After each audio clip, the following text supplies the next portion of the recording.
So let's come to the economy PT 365, and this is the first part of economy PT 365. I will cover environment also. environment side by side चलेगा और economy भी हमारा side by side चलेगा, तो आपको ये महसूस ना हो कि हमारा कुछ हो नहीं रहा है।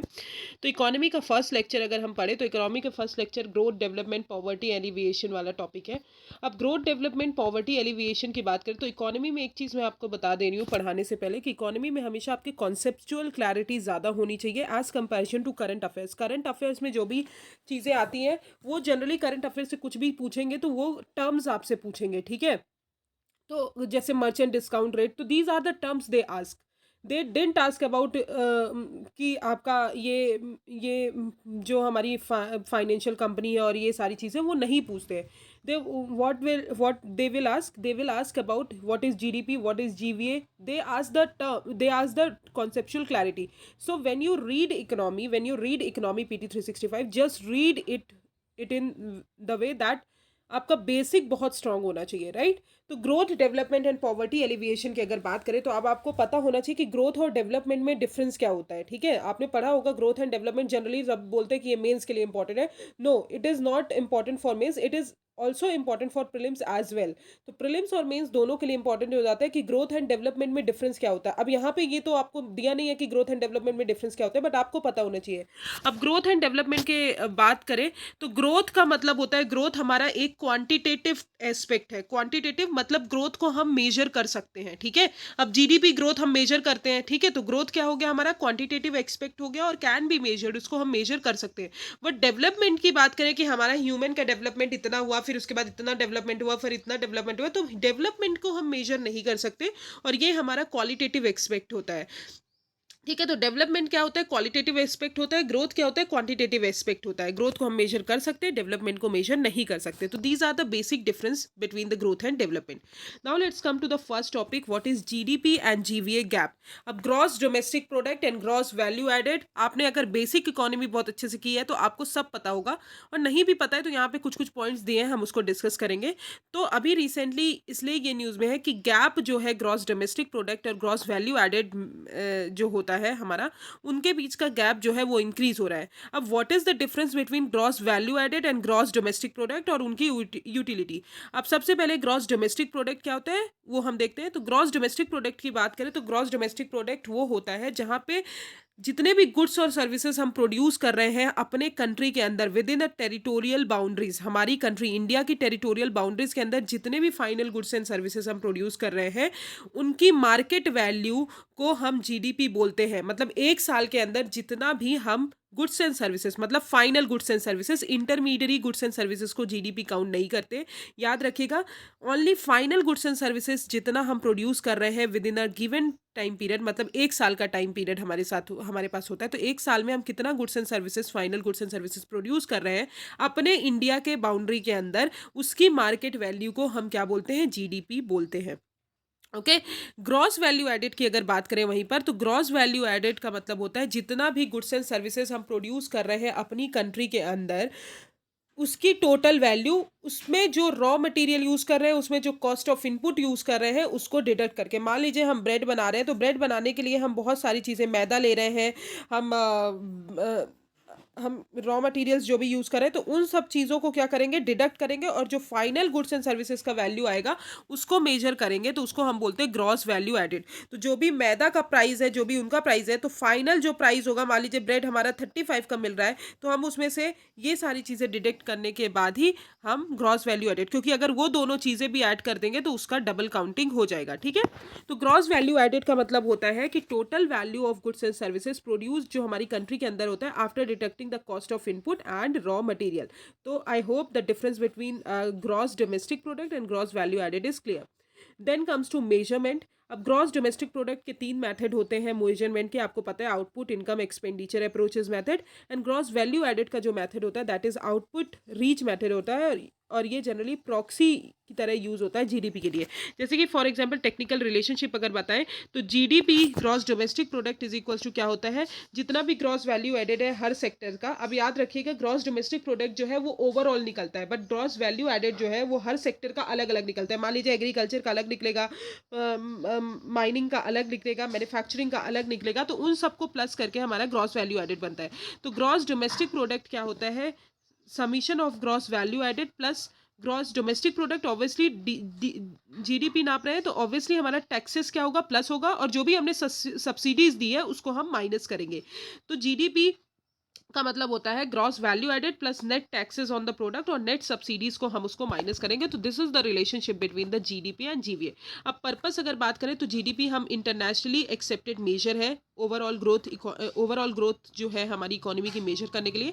ग्रॉस वैल्यू एडेड की बात करें तो ये जनरली सेक्टर वाइज डिटेल हमको इकोनॉमिक एक्टिविटी की बताता है। जैसे कि मैंने बताया sector wise detail 8 sectors, generally हम 8 सेक्टर्स के लिए हम मेजर करते हैं ग्रॉस वैल्यू एडेड। तो ये सेक्टर वाइज डिटेल्स हमको इकोनॉमिक एक्टिविटी की बताता है, ठीक है। तो this is the difference between GDP and GVA. Now let's come to what is GVA in India. Generally GVA की अगर बात करें तो जीवीए हमारा जो है ग्रॉस वैल्यू एडेड है वो हम बेसिक प्राइस पे मेजर करते हैं। अब basic price and market price में डिफरेंस क्या होता है आपको ये भी पता होना चाहिए। बेसिक प्राइस का मतलब होता है जो हम बेस ईयर ले रहे हैं, मतलब 2011-12 का बेस ईयर ले रहे हैं कि उसकी प्राइस जो है उस टाइम पे ये थी, भले हम क्वांटिटी बढ़ा रहे हैं पर हम प्राइस जो है सेम ले रहे हैं। तो जीवीए जो है वो बेसिक प्राइस पे मेजर करते हैं, और जो हमारा जीडीपी है वो हम मार्केट प्राइस पे मेजर करते हैं। जो अभी मेथडोलॉजी चेंज करी है, तो जीवीए हमेशा हम किस पे मेजर करते हैं, बेसिक प्राइस पे, और जीडीपी हमेशा मार्केट प्राइस पे मेजर करते हैं, ठीक है। ये सब चीज़ें आपको लिखनी है, ओके। तो जीडीपी जब मार्केट प्राइस क्या होता है, market price is equals to होता है basic price plus taxes minus subsidies. याद रखिएगा बेसिक प्राइस, मार्केट प्राइस क्या होता है, basic price plus product taxes minus product subsidies. Obviously market price है तो टैक्सेस को हम प्लस करेंगे, सब्सिडीज को माइनस करेंगे। वहीं अगर हमको बेसिक प्राइस निकालना है तो हम मार्केट प्राइस में से टैक्सेस को माइनस करेंगे, सब्सिडीज को प्लस करेंगे, तो हमारा बेसिक प्राइस निकलेगा। तो जीवीए जनरली हम बेसिक प्राइस पे मेजर करते हैं। और ये किस लाइन पे किया गया है, United nation system of national accounting 2008। अब सिस्टम ऑफ नेशनल अकाउंट्स की बात करें, ये लेटेस्ट वर्जन है जो हमारे इंटरनेशनल स्टैटिस्टिकल स्टैंडर्ड के लिए यूज़ होता है फॉर नेशनल अकाउंट। अडॉप्ट किसने किया है, यूनाइटेड नेशन स्टैटिस्टिकल कमीशन ने। अब क्वार्टरली एंड एनुअल एस्टिमेट जो है जीवीए का, जो हमारे इंडिया में मेजर किया जाता है, वो नेशनल स्टैटिस्टिकल ऑफिस मेजर करते हैं अंडर 8 ब्रॉड कैटेगरीज। तो एनएसओ जो है, याद रखिएगा कौन मेजर करते हैं, एनएसओ मेजर करते हैं। अब जीवीओ सेक्टर्स जो है वो 8 कैटेगरीज के अंदर मेजर किए जाते हैं, जो मैंने आपको ऑलरेडी बता दिया। जैसे कि एग्रीकल्चर, फॉरेस्ट्री, फिशिंग, ठीक है, mining, quarrelling, manufacturing, electricity, gas, water supply and other utilities services, trade, hotels, transport, communications and services related to broadcasting, financial, real estate and professional services, construction, public administration, defense and other services। तो these are the 8 sectors जहाँ पे हम GVA major करते हैं। Please इसको रट लीजिए, बहुत इंपॉर्टेंट है ये 8 सेक्टर्स, क्योंकि ये 8 सेक्टर्स आपको क्वेश्चन में पूछा जा सकता है प्रीलिम्स में, ठीक है। तो कौन से 8 सेक्टर्स जो हमारे जीवीए में आते हैं, पहले है एग्रीकल्चर, फॉरेस्ट्री और फिशिंग। ये तीनों चीज़ें एक ही साथ आती हैं। जो हमारे IIP index of industrial 8 core industries का जो हम पूछते हैं ना, 8 कोर इंडस्ट्रीज़ का जो हमारा इंडेक्स आता है, उसमें भी यही सारी चीज़ें हैं। तो एग्रीकल्चर, फॉरेस्ट्री, माइनिंग, फिशिंग एक साथ आता है, फिर माइनिंग एंड कोरलिंग एक साथ आता है, फिर मैन्युफैक्चरिंग अलग आता है, electricity, gas, water supply, utility services अलग, ट्रांसपोर्ट, होटल्स, कम्युनिकेशन अलग, financial, real estate, professional services अलग, कंस्ट्रक्शन अलग, and public administration, defence and other services अलग, okay. So these are the GVA जो 8 सेक्टर्स में मेजर करे जाते हैं। अब रीज़न क्यों हमारा जीडीपी और जीवीए गैप ज़्यादा हो रहा है, सबसे पहला डिफरेंस कि हमने अभी आपको बताया कि जीडीपी जो है हम मार्केट प्राइस पे कैलकुलेट करते हैं, और जीवीए जो है हम बेसिक प्राइस पे कैलकुलेट करते हैं, जिसके कारण हमारा डिफरेंस आ रहा है, क्योंकि हम उसमें टैक्सेस इंक्लूड करते हैं, इसमें टैक्सेस इंक्लूड नहीं करते हैं। अदर रीज़न की अगर बात करें तो जीडीपी जो है जनरली जीवीए ग्रोथ से कम होगा। अगर हमारा जीडीपी जो है हमारा जीवीए ग्रोथ से कम होगा जब सब्सिडीज हाई होंगी। ऑब्वियसली सब्सिडीज अगर हाई हो गई तो जीडीपी का हमने अभी देखा फॉर्मूला कि GDP is equals to GVA plus taxes minus subsidies. अब सब्सिडीज अगर हाई हो गई तो हम सब्सिडीज को तो माइनस कर रहे हैं, तो जीडीपी हमारा क्या होगा, कम हो जाएगा। सिमिलरली अगर हम बात करें कि टैक्स कलेक्शन हमारा हाई हो जाएगा तो हमारा जीडीपी जो है वो हायर हो जाएगा जीवीए से। तो दीज आर द रीजन जो हमारा जीडीपी और जीवीए में गैप आ रहा है। अब what is the utility of GDP and GVA under different circumstances. अब जीडीपी और जीवीए का जो हमारा यूटिलिटी है वो कैसे है, तो जीडीपी जो जनरली हमारी इकोनॉमी की हेल्थ के लिए यूज़ करते हैं, हेल्थ बताने के लिए, क्योंकि ग्रोथ बताते हैं हम कि हमारी इकोनॉमी कैसे चल रही है, रेसेशन में है, ग्रो हो रही है, तो वो सारी चीज़ें हम जीडीपी के थ्रू बता सकते हैं। अब जीवीए जो है जनरली रियल पिक्चर हमको इकोनॉमी की बताता है, बिकॉज ये सेक्टर वाइज मेजर करता है कि कौन सा सेक्टर हमारा ग्रो कर रहा है, कौन सा सेक्टर नहीं ग्रो कर रहा है। तो एग्रीकल्चर का अलग बताएगा, मैन्युफैक्चरिंग का अलग बताएगा, तो ये real picture state of economy का बताता है। दूसरी चीज़ जीडीपी की अगर बात करें तो स्टैंडर्ड ऑफ लिविंग को आइडेंटिफाई करते हैं, क्योंकि ऑब्वियसली इनकम इंक्रीज हो रही है तो लोग जो है ज़्यादा कंजम्पशन इंक्रीज करेंगे, कंजम्पशन इंक्रीज करेंगे तो हमारी इकोनॉमी का जो है इकोनॉमी में ज़्यादा ग्रोथ बढ़ेगी। ठीक है, तो प्राइवेट कंजम्पशन डेटा और income increase standard of living जो है पीपल की जीडीपी मेजर करता है। अब जीवीए की अगर बात करें तो ये सेक्टर वाइज और रीजन वाइज जो हमारी ब्रेकडाउन होती है वैल्यू एडेड का उसको देखता है। जीडीपी की बात करें तो क्रॉस कंट्री एनालिसिस भी हम कर सकते हैं कि क्या इन्वेस्टमेंट आ रहा है क्या नहीं आ रहा है। और जीवीए की बात करें तो हम प्रोडक्टिविटी मेजर करते हैं किस सेक्टर में कितनी प्रोडक्टिविटी बढ़ी है। ओके, तो this is the difference between the utility of GDP and GVA. Now let's come to related news.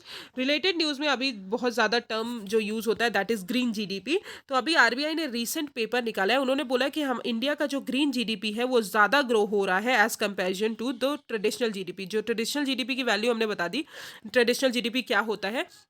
अब इंडिया का जो ग्रीन जीडीपी है वो ज़्यादा फास्ट ग्रो हो रहा है देन ट्रेडिशनल जीडीपी। ठीक है, तो ग्रीन जीडीपी की होता क्या है, तो पहली बार ये यूनाइटेड नेशन ने 1993 में बताया था। ग्रीन जीडीपी जनरली जैसे हम जीडीपी कैलकुलेट करते हैं वैसे ही कैलकुलेट करते हैं, बट इसमें एनवायरमेंटल पॉइंट ऑफ व्यू भी रखते हैं, जैसे कि environmental degradation, depletion of natural resources, saving of resources, ये सारी चीज़ें भी हम मेजर करते हैं, तब हम उसको ग्रीन जीडीपी बोलते हैं। ग्रीन टर्म जुड़ा है मतलब एनवायरमेंट वाली सारी चीज़ें भी हम जोड़ते हैं, तो उसको हम बोलते हैं ग्रीन जीडीपी। अब India attempts to measure green GDP. अब अगर हम फर्स्ट स्टेट बताएं जिन्होंने ग्रॉस एनवायरमेंट प्रोडक्ट निकाला है, जीडीपी तो निकाला ही है, मतलब जीडीपी तो वो मेजर करते हैं gross state domestic product, but उसके साथ साथ वो ग्रॉस एनवायरमेंट प्रोडक्ट भी मेजर करते हैं। वो पहला स्टेट है उत्तराखंड, याद रखिएगा Uttarakhand is the first state जिसने ग्रॉस एनवायरमेंट प्रोडक्ट भी यूज मेजर करना स्टार्ट किया है। अब इंडिया के अटेम्प्ट्स क्या है ग्रीन जीडीपी के लिए, तो मॉस्पी जो है ministry of statistics and programme implementation, उन्होंने national capital accounting and valuation of ecosystem services के साथ मिलके ग्रीन जीडीपी को मेजर करने की बात की है। अब national capital accounting valuation of ecosystem services जो है ये प्रोजेक्ट है जो 2017 में लॉन्च हुआ था, और ये यूनाइटेड नेशन यूरोपियन यूनियन ने लॉन्च किया था कि हमारी जो इकोसिस्टम अकाउंटिंग है उसको भी हम उसमें नॉलेज बढ़ाएं, उसकी अकाउंटिंग प्रोसेस को यूज़ करें। अब green accounting for Indian state and union territories project आया, जहाँ पे हम एनवायरमेंटली जो हमारा ग्रॉस डोमेस्टिक प्रोडक्ट है, नेशनल इनकम अकाउंट्स है, उसको एडजस्ट करेंगे। फर्स्ट स्टेट तो हमने बता दिया। फिर रिलेटेड इन्फॉर्मेशन की बात करें तो एनवायरमेंट कुजनेट्स कर्व जो है ये जनरली पॉजिटिव रिलेशनशिप बताता है कि पर कैपिटा इनकम जैसे बढ़ रही है वैसे ही पॉल्यूशन लेवल बढ़ रहा है। तो दिस इज कुजनेट कर्व। आपको ये याद रखना है कि ये किससे रिलेटेड है, तो एनवायरमेंटल डिग्रेडेशन मतलब पर capita income plus GDP per capita plus हमारे एनवायरमेंट डिग्रेडेशन मतलब पॉल्यूशन लेवल से इंक्रीजेस है। तो जैसे जैसे आप यहाँ पे देख सकते हैं, पहले जैसे ही जैसे हमारा जीडीपी पर कैपिटा बढ़ रहा है वैसे वैसे हमारा पॉल्यूशन बढ़ रहा है। एक लेवल आया जहाँ पे हमारा पॉल्यूशन लेवल बहुत ज़्यादा हो गया, बट उसके बाद जैसे ही हमारा जीडीपी पर कैपिटा बढ़ रहा है वैसे वैसे ही एनवायरमेंटल पॉल्यूशन डिक्रीज हो रहा है, क्योंकि लोगों को ज़्यादा समझ में आ गया कि अब जो है ये बहुत ज़्यादा बढ़ चुका है, तो इसलिए हम जो है ये एक्टिविटीज़ यूज़ करें कि हमारा जो पॉल्यूशन लेवल है दैट शुड बी डिक्रीज। तो this is all about Kuznets curve. I hope you understand what is the difference between GDP and GVA, how the gap is increasing, what is the utility, what is green GDP. Okay, what is Kuznets curve? So now let's come to the next topic, human development index. तो this is the growth का topic हमने पढ़ लिया। अब हम human development report पढ़ेंगे, very important report, हमेशा news में रहती है, हर साल न्यूज़ में रहती है। तो human development report की अगर बात करें तो यूनाइटेड नेशन डेवलपमेंट प्रोग्राम ने यूएनडीपी ने अभी 2021-2022 की HDR रिपोर्ट रिलीज़ की है, और उसका टाइटल है, उसका थीम है uncertain times unsettle life shaping our future in transforming world. ठीक है, तो ह्यूमन डेवलपमेंट रिपोर्ट जो है वो कौन रिलीज करते हैं, यूनाइटेड नेशन डेवलपमेंट प्रोग्राम। अब एचडीआई के अंदर जो है, एचडीआर के अंदर जो है बहुत सारे इंडाइसेस आते हैं। जैसे पहला है 5 इंडाइसेस हम मेजर करते हैं। एक ह्यूमन डेवलपमेंट रिपोर्ट तो मेजर करते ही हैं। दूसरा इनइक्वालिटी एडजस्टमेंट इंडेक्स भी मेजर करते हैं, जहाँ पे इनकम डिस्ट्रीब्यूशन जो है रेसिडेंट्स के बीच में हम उसको देखते हैं कि कितना हमारे रिचर के पास, कितना रिच के पास है, कितना कम लोग जो हमारे कम कमाते हैं उनके पास है। फिर जेंडर डेवलपमेंट इंडेक्स हम मेजर करते हैं। फिर जेंडर इनइक्वालिटी इंडेक्स मेजर करते हैं और मल्टी डायमेंशनल पॉवर्टी इंडेक्स। तो these are the 4 index plus human development index. तो ये 5 इंडेक्स जो है हमारी यूएनडीपी निकालती है। मोर ऑन न्यूज़ की अगर बात करें तो ह्यूमन डेवलपमेंट होता क्या है, ठीक है। तो ह्यूमन डेवलपमेंट को अगर डिफाइन करें तो इसमें यही है कि हमारे पीपल्स की फ्रीडम को एनलार्ज करना, जो हमारे ह्यूमंस हैं कि उनकी फ्रीडम बहुत अच्छी बहुत ज़्यादा रहे, और उनको अपॉर्चुनिटी प्रोवाइड करना और उनके वेलबिंग को इंक्रीज़ करना। तो ऑब्वियसली हम इसको कैसे मेजर कर सकते हैं, ठीक है। कितना फ्रीडम दिया है हमने, कितना नहीं दिया है, तो ये सब हम मेजर नहीं कर सकते। It is a not a measurable thing, ठीक है। तो development is all about qualitative thing, कि क्वालिटी कैसी है, फ्रीडम की क्वालिटी कैसी है, अपॉर्चुनिटी हम कितनी दे रहे हैं, वेलबिंग कितना इंक्रीज कर रहे हैं, ठीक है। तो ह्यूमन डेवलपमेंट जो है इस तरह डिफाइन किया जाता है। अब एचडीआर रिपोर्ट की बात करें तो ये पहली बार रिलीज की गई थी 1990 में, और इस 3 की डायमेंशंस में रिलीज की जाती है। हम 3 चीज़ें इसमें मेजर करते हैं। पहला है long and healthy life expectancy. दूसरी एक्सेस टू नॉलेज, उसमें एक्सपेक्टेड और मीन ईयर स्कूलिंग और डिसेंट स्टैंडर्ड ऑफ लिविंग। तो 3 चीज़ें, सबसे पहला हेल्थ, दूसरा एजुकेशन और तीसरा स्टैंडर्ड ऑफ लिविंग। तो 3 चीज़ें हम मेजर करते हैं। याद रखिएगा, जो हेल्थ में हम मेजर करते हैं वो लाइफ एक्सपेक्टेंसी मेजर करते हैं। एजुकेशन में जो हम मेजर करते हैं वो 2 चीज़ मेजर करते हैं, expected and mean year of schooling. और स्टैंडर्ड ऑफ लिविंग में जीएनआई पर कैपिटा बेस पे मेजर करते हैं, ठीक है। तो gross national income per capita base पे मेजर करते हैं। अब की फाइंडिंग्स रिपोर्ट्स की अगर बात करें तो ग्लोबल एचडीआई जो है 2 कॉन्जिक्यूटिव ईयर में डिक्लाइन हुआ है, और इंडिया का रैंक जो है 132 है out of 191 countries. In comparison to Sri Lanka का कम है 73, चाइना का 79 है, बांग्लादेश का 129 है, और भूटान का 127 है, जो इंडिया से ज़्यादा बेटर है। अब इंडिया जो है अपना ह्यूमन डेवलपमेंट गैप को ब्रिज करने के लिए, कम करने के लिए, मेन एंड वीमेन के लिए बहुत फेमस है, बिकॉज ये फास्टर है हमारे वर्ल्ड में। अब रीज़न बिहाइंड एचडीआई डिक्लाइन क्यों है, बिकॉज ऑफ कोविड-19 पेंडेमिक और रशिया यूक्रेन वॉर हुआ, उसके कारण जो है हमारा एचडीआई डिक्लाइन हुआ है। डोमेस्टिक की अगर बात करें तो इंडिया का ह्यूमन डेवलपमेंट वैल्यू जो है वो कम हुआ है 2021-22 में, और कंट्री को मीडियम ह्यूमन डेवलपमेंट कैटेगरी में रखा गया है। तो इंडिया की अगर बात करें तो इंडिया को कौन सी कैटेगरी में रखा गया है, मीडियम ह्यूमन डेवलपमेंट कैटेगरी के अंदर रखा गया है, ड्यू टू फॉलोइंग रीजन, क्योंकि लाइफ एक्सपेक्टेंसी कम हुई है। Expected year of schooling 11.9 years है, and mean year of schooling 6.7 years है। इंडिया का पर कैपिटा इनकम जो है in terms of purchasing power parity जो है वो भी कम हुआ है 5% ड्यूरिंग 2019 एंड 2021-22। तो this is all about India का हमारा एचडीआई डिक्लाइन, ठीक है। Now let's come to what is united nation development programme, very important body. United nation development programme की अगर बात करें तो इसका हेडक्वार्टर न्यूयॉर्क में है, ये याद करना है आपको, न्यूयॉर्क में है। इस्टेब्लिश कब हुआ था, 1965 में। किसको किसको मर्ज करके, united nation expanded programme of technical assistance and united nation special fund, इन दोनों को मर्ज करके हमारा यूनाइटेड नेशन डेवलपमेंट प्रोग्राम बना। इंडिया इसका पार्टी है। मैंडेट यही है कि पॉवर्टी को एंड करना, ख़त्म करना, डेमोक्रेटिक गवर्नेंस को बढ़ाना, इंक्लूसिव इंस्टीट्यूशंस और लॉ को मेंटेन करना। 170 कंट्रीज़ इसके पार्टीज़ हैं। अदर की इन्फॉर्मेशन की बात करें तो ये एक यूनाइटेड नेशन लेड एजेंसी है इंटरनेशनल डेवलपमेंट के लिए। ये चेंजेस कंट्रीज़ को कनेक्ट करती है, उनको नॉलेज प्रोवाइड करती है कि हम बेटर लाइफ कैसे बना सकते हैं। इसके 3 मेन एरियाज है, sustainable development, democratic governance and climate and disaster resilience. तो याद रखिएगा, यूनाइटेड नेशन डेवलपमेंट प्रोग्राम के 3 मेन एरियाज हैं, sustainable development, democratic governance and climate and disaster resilience. तो एनुअल ह्यूमन डेवलपमेंट रिपोर्ट जो है वो यूएनडीपी की फ्लैगशिप इंडिपेंडेंट पब्लिकेशन है। Okay, so this is all about united nation development programme SDI report. Now let's come to poverty alleviation. तो poverty alleviation की आपको बात करें तो पॉवर्टी अगर आपने बेसिक में पढ़ा होगा तो बहुत सारी कमिटीज़ आपने पढ़ी होंगी। पॉवर्टी होता क्या है वो पढ़ा होगा आपने, रिलेटिव और एब्सोल्यूट पॉवर्टी के बीच में डिफरेंस पढ़ा होगा। तो ये सारी चीज़ें जो है पॉवर्टी एलिविएशन से रिलेटेड है, पॉवर्टी से रिलेटेड है। पॉवर्टी में जो आपने बेसिक में पढ़ा है वही आपका करंट में दिया है। कुछ न्यू कमिटीज जो मेंशन की हैं वो कि पॉवर्टी को हम कैसे मेजर कर सकते हैं, बट अदरवाइज ऑल द जितना भी आप पॉवर्टी करंट अफेयर्स में पढ़ेंगे वो सेम है। तेंदुलकर कमेटी, रंगराजन कमेटी, अलग कमेटी, ठीक है। तो ये सारी चीज़ें आपने ऑलरेडी पढ़ रखी हैं हमारे इकोनॉमिक्स के बेसिक में। हम यहाँ पे करंट अफेयर्स भी पढ़ेंगे, थोड़ा बहुत चीज़ें जो है हम उसमें ऐड ऑन करेंगे, जो भी यहाँ पे लिखी हुई है, मेंशन की गई है, तो हम उससे रिलेटेड हम बेसिक भी कुछ चीज़ें पढ़ेंगे। तो अभी ये न्यूज़ में इसलिए है कि authors affiliated international monetary fund और वर्ल्ड बैंक ने 2 डिफरेंट एस्टिमेट्स जो है पॉवर्टी मेजर करने के लिए लाए हैं, ठीक है? मतलब पॉवर्टी और इनइक्वालिटी मेजर करने के लिए इंडिया में। अब वाइड वेरिएंस की बात करें तो पहला है वर्ल्ड बैंक की स्टडी, तो extreme poverty rate in India उन्होंने बताया है, और दूसरा extreme poverty rate in India अगर फूड ट्रांसफर्स जो है आर फैक्टर, फूड ट्रांसफर्स भी हम उसमें ले रहे हैं, तो आईएमएफ का पेपर। तो ये दोनों चीज़ें जो है वाइड वेरिएंस के बेसिस पे आईएमएफ और वर्ल्ड बैंक लेकर आए हैं। मोर ऑन न्यूज़ की अगर बात करें तो इकोनॉमिक एडवाइजरी काउंसिल जो पीएम की है, उन्होंने रिलीज किया है state of inequality in India report. तो याद रखिएगा, state of inequality in India report कौन रिलीज करते हैं? तो economic advisory council to prime minister. Okay, wait a second.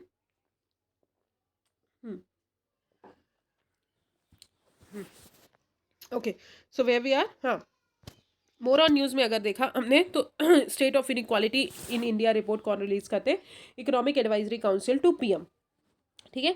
Different poverty measures की अगर बात करें तो आपको पता है पॉवर्टी जो है जनरली 2 टाइप में मेजर की जाती है, absolute and relative poverty. Okay, तो एब्सोल्यूट पॉवर्टी और रिलेटिव पॉवर्टी में डिफरेंस क्या होता है? तो एब्सोल्यूट पॉवर्टी वो होती है जब आपके मिनिमम स्टैंडर्ड, मतलब मिनिमम आपके पास फूड और वो क्लोजिंग ना हो, मतलब आपका पॉवर्टी लाइन से भी बिलो इनकम हो। मान लीजिए कोई भी मान लीजिए मैं हूँ और मैं कोई इंडिविजुअल हूँ या फिर मेरी फैमिली है और मेरी इनकम जो है पॉवर्टी लाइन, मान लीजिए पॉवर्टी लाइन हमने डिफाइन कर दिया कि हमारे पास 1,000 रुपये होना चाहिए, बट 1,000 से भी कम रुपए हो तो उसको हम बोलते हैं एब्सोल्यूट पॉवर्टी। उसको हम क्या बोलेंगे? एब्सोल्यूट पॉवर्टी बोलेंगे, बिकॉज हमारे पास इतना भी पैसा नहीं है कि हम बेसिक स्टैंडर्ड जो बेसिक न्यूट्रिशन है, बेसिक जो फूड है, हम उसको भी मतलब अफोर्ड कर पाए। तो एब्सोल्यूट पॉवर्टी को हम एक्सट्रीम पॉवर्टी भी बोलते हैं, ठीक है? तो I hope you understand what is absolute poverty. Absolute और extreme poverty represent the lack of sufficient resource to secure basic necessities, मतलब हमारे पास बेसिक नेसेसिटीज खरीदने के लिए भी, जैसे कि सेफ ड्रिंकिंग वाटर, फूड और सैनिटेशन, उसके लिए भी पैसे नहीं है, तो उसको हम एब्सोल्यूट पॉवर्टी बोलेंगे। Next is people earning less than $1.9 on purchasing power parity basis a day considered as extremely poor by world bank extremely poor बोलते हैं। रिलेटिव पॉवर्टी की बात करें तो रिलेटिव पॉवर्टी, मान लीजिए रिलेटिव किसी के रिलेशन में, किसी के रिलेटिव में हमारी जो पैसे हैं हमारे पास कम है, तो उसको बोलेंगे relative poverty. Relative poverty represent the worse income. Generally relative poverty income inequality को दर्शाता है कि कुछ लोगों के पास बहुत पैसा है, कुछ लोगों के पास बिल्कुल पैसा नहीं है। मतलब मान लीजिए मैं अगर अपने से ऊपर वाले से कंपेयर करूंगी तो मुझे लगेगा कि उसके पास ज़्यादा पैसा है, मेरे पास नहीं है, तो उसको हम रिलेटिव पॉवर्टी बोलेंगे कि हम अपने आप को गरीब महसूस करेंगे। जैसे हमसे नीचे वाला है तो हमारे पास अगर मान लीजिए ज़्यादा पैसा है और उसके पास कम है, तो वो भी क्या करेगा, हमसे हमसे सोचेगा कि हम तो है, हम जो है इनसे ज़्यादा पुअर है, तो उसको हम रिलेटिव पॉवर्टी बोलते हैं। और generally relative poverty income inequality को मेजर करता है। बट पॉवर्टी के बहुत सारे फेसेस होते हैं, जैसे कि टाइम और प्लेस चेंज हुआ तो पॉवर्टी के बहुत सारे डिफरेंट मेजर्स भी हैं। अब पॉवर्टी एस्टिमेशन अप्रोचेस की अगर बात करें तो सबसे पहला है वेलबिंग अप्रोच। वेलबिंग अप्रोच जो दिया था वो एरिक एलार्ड ने दिया था और उन्होंने 3 डायमेंशन को इंक्लूड किया था। पहला हैविंग, क्या चीज़ें आपके पास हैं, लविंग, सोसाइटी में आप कितना वो हो, बीइंग मतलब स्पिरिचुअल एंड इमोशनल। तो दीज आर द 3 थिंग्स वो वेलबिंग अप्रोच में उन्होंने मेंशन किया था। फिर कैपेबिलिटी अप्रोच आपने पढ़ा है, अमृत सेन की है, बहुत इंपॉर्टेंट अप्रोच है। ये एक ऑल्टरनेटिव है इनकम और कंजम्पशन अप्रोच की। तो इनकम और कंजम्पशन अप्रोच तो जनरली सभी मेजर करते हैं, तो कैपेबिलिटी अप्रोच में इन्होंने अमृत सेन ने दिया और उन्होंने 5 चीज़ों की कैपेबिलिटीज़ को मेजर करने की बात की। इकोनॉमिक कैपेबिलिटी कितनी है, ह्यूमन कैपेबिलिटीज़ कितनी है, पॉलिटिकल कैपेबिलिटीज़ कितनी है, सोशियो कल्चर कैपेबिलिटीज़ कितनी है और सिक्योरिटी कैपेबिलिटीज़ कितनी है।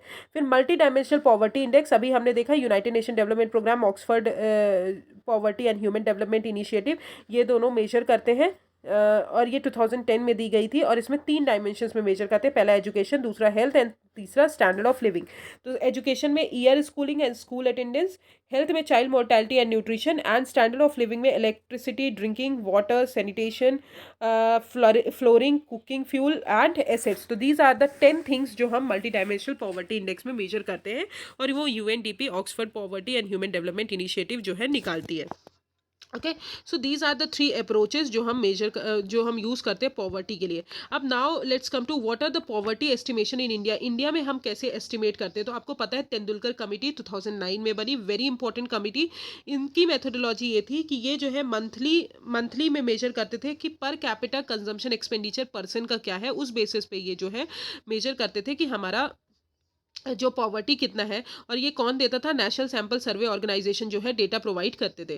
फिर रंगराजन कमेटी आई 2014 में, उन्होंने मेजर करना स्टार्ट किया कि हाउस होल्ड का सर्वे जो है अलग अलग करना स्टार्ट किया, और वो जो डेटा कौन प्रोवाइड करता था? Centre for monitoring Indian economy. फिर नीति आयोग का नेशनल एमपीआई बेसलाइन रिपोर्ट आया, जिसमें NITI Aayog, UNDP and Oxford poverty and human development initiative तीनों ने मिलकर डेवलप किया, और ये 12 पैरामीटर्स पे बेस था, और 12 पैरामीटर्स पे ये सारी चीज़ों को मेजर करते थे। फिर अदर कमिटीज आई, जैसे अलग कमिटी 1979 में, और लक्कड़वाला कमेटी जो आई 1993 में। अब other inequality measurement for India की अगर बात करें, तो poverty and share prosperity 2022 report जो है, ये एक बायएनियल रिपोर्ट है, 2 साल में एक बार निकालता है, और ये वर्ल्ड बैंक निकालते हैं, ठीक है। ये ग्लोबल ट्रेंड्स मेजर करते हैं हमारी पॉवर्टी में। उन्होंने बोला कि इन्होंने एक्सट्रीम पॉवर्टी लाइन की जो लाइन थी उसको रेस कर दिया, पहले $1.90 था, अब 2.15 पर पर्सन पर डे है, based on 2017 purchasing power parity. अब पॉवर्टी लाइन जो है वो जनरली लेस है, $6.85 पर पर्सन पर डे। फिर आते हैं commitment to reducing inequality index, और इसमें जो है ये कौन प्रिपेयर करता है? Oxfam international and development finance prepare करते हैं, और इंडिया का रैंक जो है इसमें 123 है, क्योंकि इंडिया का रैंक 123 है इनइक्वालिटी रिड्यूस करने के लिए। और 2022 का CRI commitment to reducing inequality index जो है वो गवर्नमेंट पॉलिसीज और एक्शंस को देखता है कि वो कैसे इनइक्वालिटी के लिए फाइट कर रहे हैं। तो this is other inequality measurement for India. Now let's come to development on financial inclusion. तो ग्लोबल फिंडेक्स इंडेक्स, अब फाइनेंशियल इंक्लूजन की बात करें तो फिंडेक्स इंडेक्स फाइनेंशियल इंस्टीट्यूशंस आपने पढ़ा होगा, फाइनेंशियल इंस्टीट्यूशंस हमारे इंडिया में बहुत सारे हैं। तो ग्लोबल फिंडेक्स डेटाबेस कौन रिलीज करता है? तो वर्ल्ड बैंक रिलीज करता है। तो वेरी इंपॉर्टेंट पॉइंट, कौन रिलीज करता है? वर्ल्ड बैंक रिलीज करते हैं।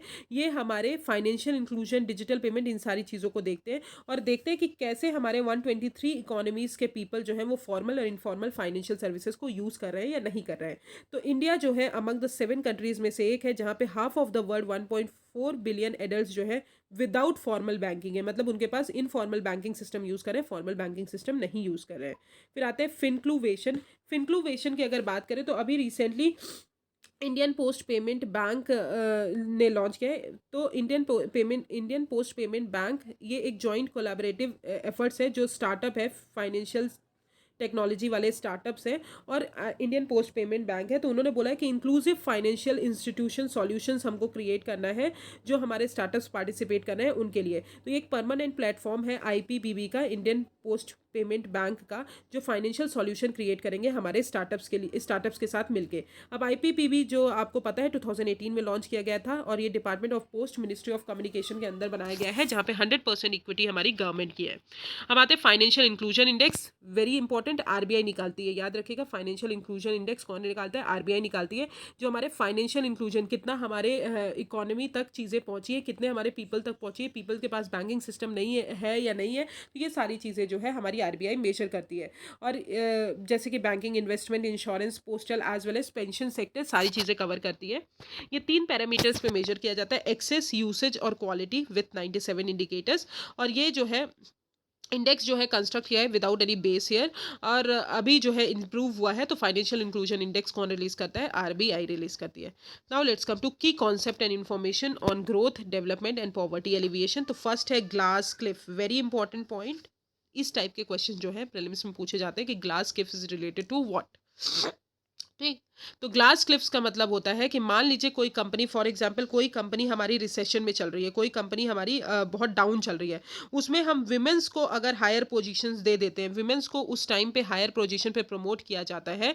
और जब हमारी, मतलब ऑब्वियसली रिसेशन में कोई कंपनी चल रही है तो कंपनी का फेल होने के चांसेस बहुत ज़्यादा है, और उसी टाइम पे हम विमेन को हायर पोजीशन पे पोस्ट करते हैं। तो जनरली ये स्टीरियोटाइप हो गया, राइट? क्योंकि अगर मान लीजिए विमेन की वजह, अगर वो फेल हो गई कंपनी, तो वो विमेन को इजीली ब्लेम कर सकते हैं, मेन को नहीं ब्लेम करेंगे। तो it is known as glass cliff. तो ये एक टाइप का अपने आप को वो लेकर चलते हैं कि विमेन को हम लीडरशिप पोजीशन दे रहे हैं, और फिर विमेन की वजह से हमारी कंपनी जो है फेल हो गई, तो उसी को हम बोलते हैं ग्लास क्लिप।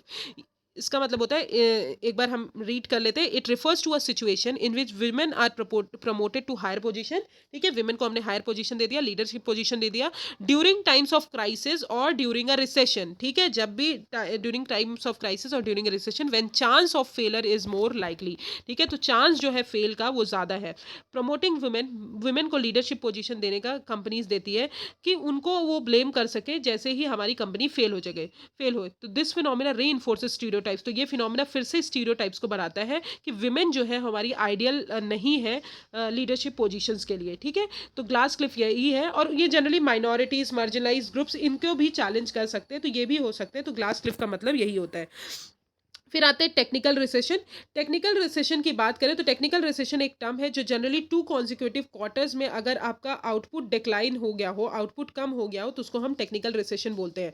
और ये रिप्रेजेंट किया जाता है back to back contradiction in real GDP of national income.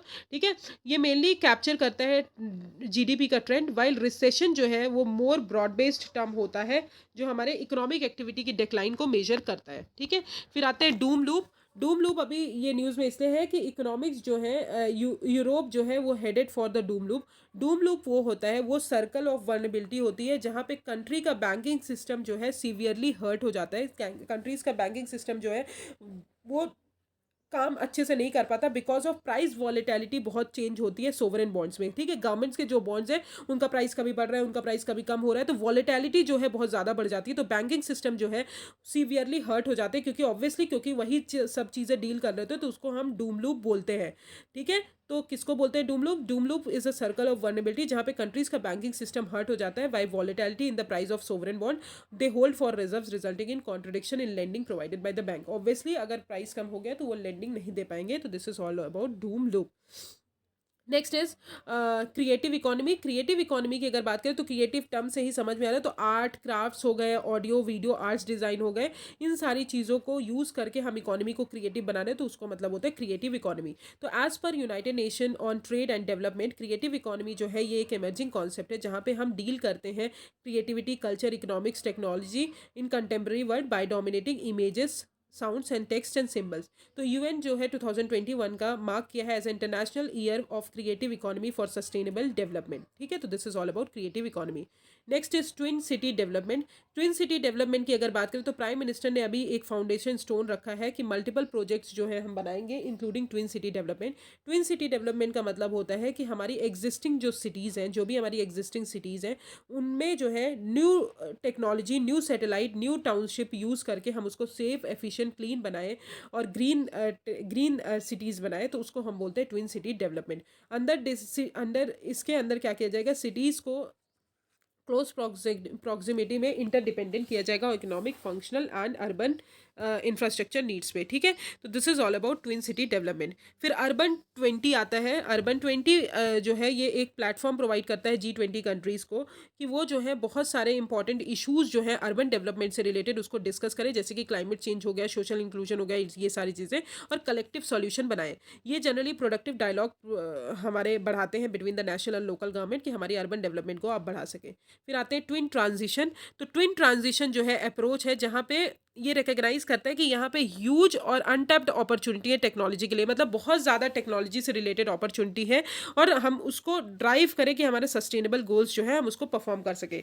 तो नीड फॉर ट्विन ट्रांजिशन की अगर बात करें तो ये जनरली हमारे 4th इंडस्ट्रियल रिवॉल्यूशन में आया था, और इसमें जो है जो भी हमारी डिजिटल और सस्टेनेबिलिटी है, आइसोलेशन में हम वर्क कर रहे हैं, मतलब सस्टेनेबिलिटी को हम अलग ले जा रहे हैं, टेक्नोलॉजी को अलग ले जा रहे हैं, तो उन सारी चीज़ों को कंबाइन करके हम ट्विन ट्रांजिशन जो है हमारी एफिशिएंसी भी बढ़ाएं और हमारी प्रोडक्टिविटी भी बढ़ाएं। ठीक है, तो ट्विन ट्रांजिशन मतलब दोनों को अलग ना करें, सस्टेनेबिलिटी और डिजिटल को, टेक्नोलॉजी और सस्टेनेबिलिटी दोनों गोल्स को एक साथ लेकर चले।